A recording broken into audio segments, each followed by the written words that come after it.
Good morning friends. GST platform के YouTube channel में आप सभी का स्वागत है। जी हाँ फ्रेंड्स, जीएसटीआर 3B और जीएसटीआर 1 से रिलेटेड 1 जनवरी 2021 को एक बेहद इंपॉर्टेंट अपडेट जो है नोटिफिकेशन नंबर 1/21 को इशू करके कर दिया गया है। क्या है इस अपडेट के अंदर, क्या है इस नोटिफिकेशन के अंदर, आज की वीडियो में मैं आपके साथ डिस्कस करने वाला हूं। इन चीजों पे आगे बढ़ने से पहले आपके लिए एक जरूरी इंफॉर्मेशन ये है, 1 जनवरी 2021 से GST new return filing scheme जो कि क्यूआरएमपी एंड आईएफएफ फैसिलिटी से रिलेटेड है, इसकी ऑनलाइन ट्रेनिंग सेशन यानी कि 3 जनवरी 2021 को QRMP scheme and IFF facility के बारे में आप लोगों को बताया जाना है। अगर आपने अभी तक रजिस्ट्रेशन नहीं कराया है तो इन नंबर्स पे कॉल करके रजिस्ट्रेशन करा सकते हैं। रजिस्ट्रेशंस जो है जल्द ही क्लोज होने वाली हैं। ये सेशन 11 बजे से 2 बजे तक चलने वाला है ऑनलाइन मोड के अंदर। रजिस्ट्रेशन के लिए आपको नंबर्स दिए गए हैं स्क्रीन पे।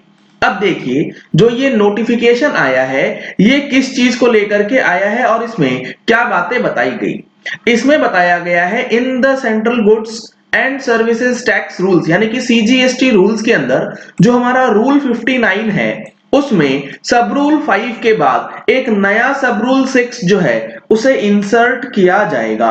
रूल 59 बात करता है जीएसटीआर 1 फाइलिंग की, उसके अंदर एक नया सब रूल इंसर्ट किया गया। अब इसमें बताया गया है not with standing anything contained in this rule. इस पूरे सीजीएसटी रूल में कहीं भी कुछ भी लिखा हो उसको सारे चीजों को ओवरराइड करता हुआ ये प्रोविजन जो है वो इशू किया गया है।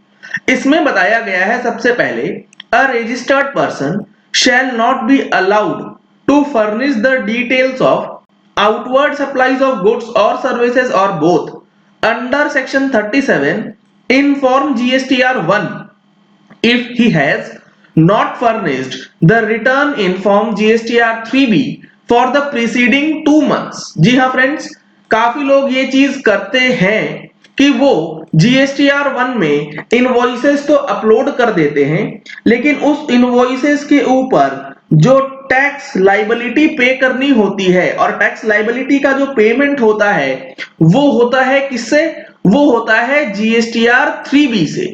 तो यहां पर टैक्स लाइबिलिटी का पेमेंट जो है वो नहीं किया जाता है, सिर्फ और सिर्फ इनवॉइसेस को अपलोड करके इनपुट टैक्स क्रेडिट का बेनिफिट जो है सामने वाले रिसीवर को पास ऑन कर दिया जाता था। तो अब गवर्नमेंट ने बोला है कि आपको अगर अपनी जीएसटीआर 1 को फाइल करना है तो आपको जीएसटीआर 1 जिस महीने की आप फाइल कर रहे हैं उससे पिछले 2 टैक्स पीरियड्स की जीएसटीआर 3B कंपल्सरली फाइल करनी होगी।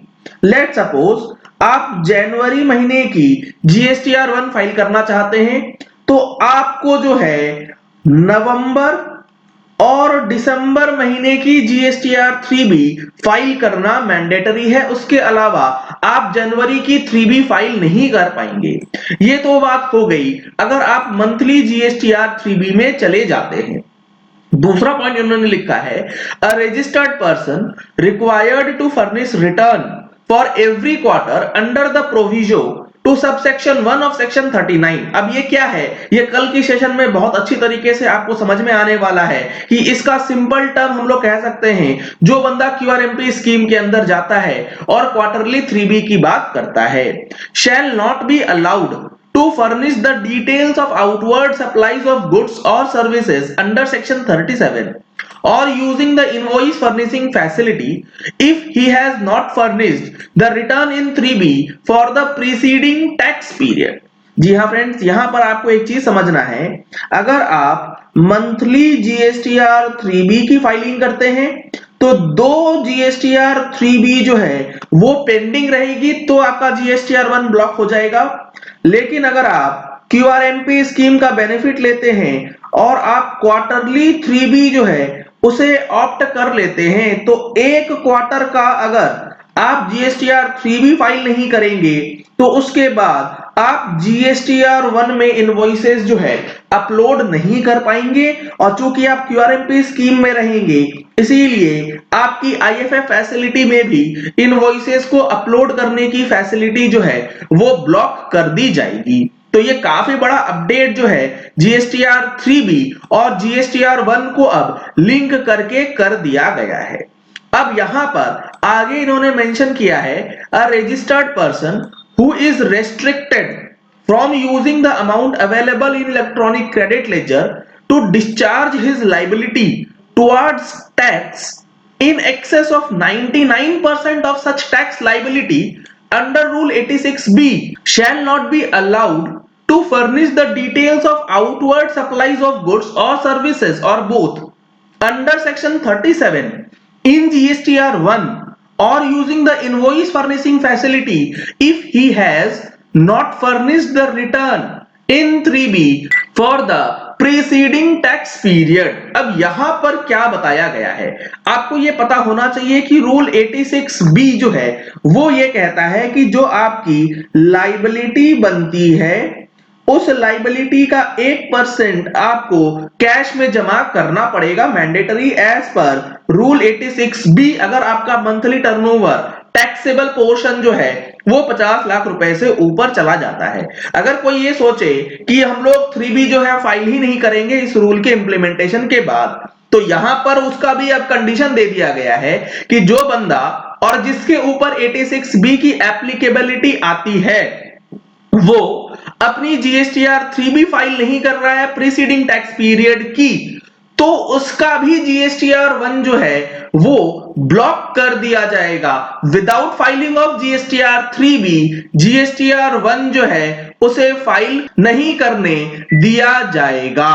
तो ये तीन बड़े चेंजेस जो हैं जीएसटीआर 3B और जीएसटीआर 1 के अंदर 1 जनवरी 2021 को कर दिया गया है, जिसके लिए अब आपको तैयार रहना है कि रिटर्न्स जो हैं टाइमली मैनर पे फाइल हो जाएं।